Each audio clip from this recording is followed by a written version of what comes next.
So Omega, they've released a new Speedmaster, but it's not like the rest of the lineup. This is only going to cost you £200. Why is that, and why have they released it? You'll find out in this video.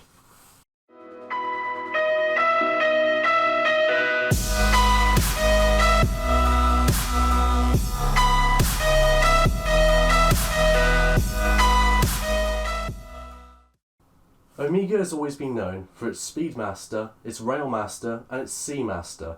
Now, the Speedmaster was the watch that went to the moon. Everyone knows that, and it's one of their most prestigious achievements. But for some reason, they seem to have almost defaced it slightly by partnering with their parent company, Swatch. Now, like many other brands, Omega is not privately owned and is owned by a larger corporation, which is the Swatch Group. They own Longines, Rado, and many other brands.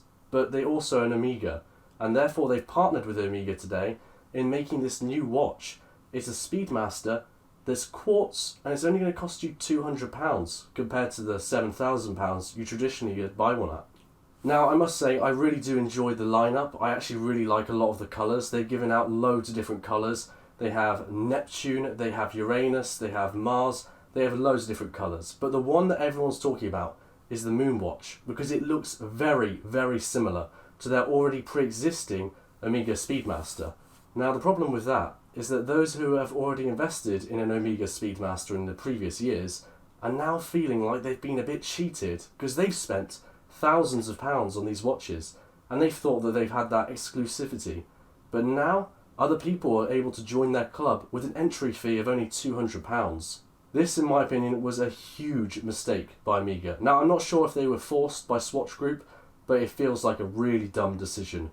Because now you have the people that are investing into your company feeling like they've been cheated out of it. This watch obviously is not an Omega Speedmaster, is not internally sound, but to any passerby, someone walking past you in the street, someone admiring your watch at a restaurant, they're not going to know the difference. They really have to look to be able to see this is an Omega Speedmaster Quartz Swatch Edition and not the traditional Moon Watch. Now, the problem I see with this is that Omega could release any other watch in their lineup. What's to stop them from releasing a Seamaster, for example? Now, being a Seamaster owner myself, that means that my watch could then feel devalued because someone could pay £200-300 for it when I had to pay £4,500. Now, that is a bit of a worry for me, and I'm sure many other owners are also worried because people could then be walking around with officially Omega products, but for a tiny fraction of the price. Omega may have some long-term strategy with this, but for me, it feels like a short-term cash grab. It feels like they haven't thought this all the way through, and instead of being pushed maybe by their parent company, the Swatch Group, into making this short-term investment and now getting loads of money in. Because I'll be honest, I'm tempted to buy one of these watches. I like the look of them. And yes, I would love to have a Speedmaster on my wrist for £200-300. But then at the same time, it sort of does depreciate the actual value of the normal Speedmaster.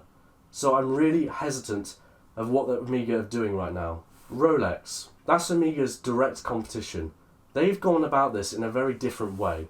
As Rolex is privately owned, you don't see them doing these collaborations with other brands or parent companies. You don't see Rolex making a £200 watch.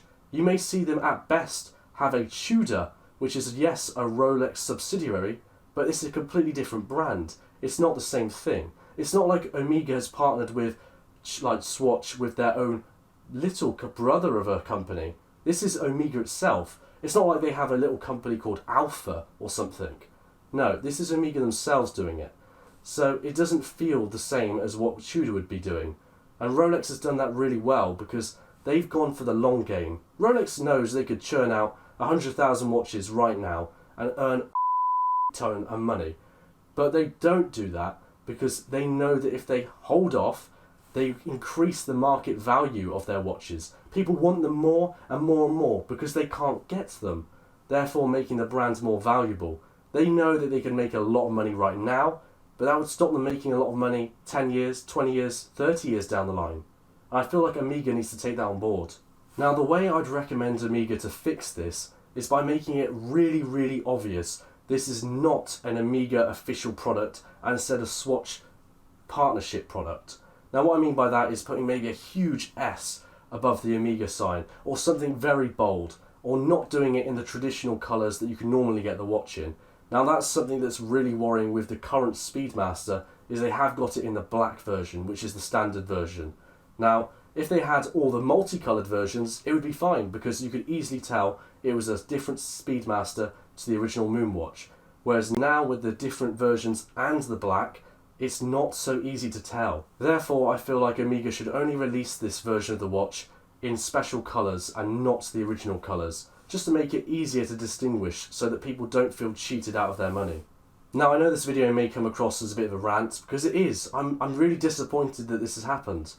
But I hope this is constructive and that people are taking this on board, especially those at Omega. If you are watching this, I really do appreciate you watching this to begin with. I know the title probably is a bit not too favourable in your eyes, but I hope you take on board this advice and therefore remedy this by not releasing further models and making it more obvious that this is a Swatch Group master version, or whatever they're calling this, collaboration, and not an official Omega watch. Thank you so much for watching this video. I really do appreciate your time. If you want to see more videos like this, make sure to subscribe to the channel. Until this video, goodbye.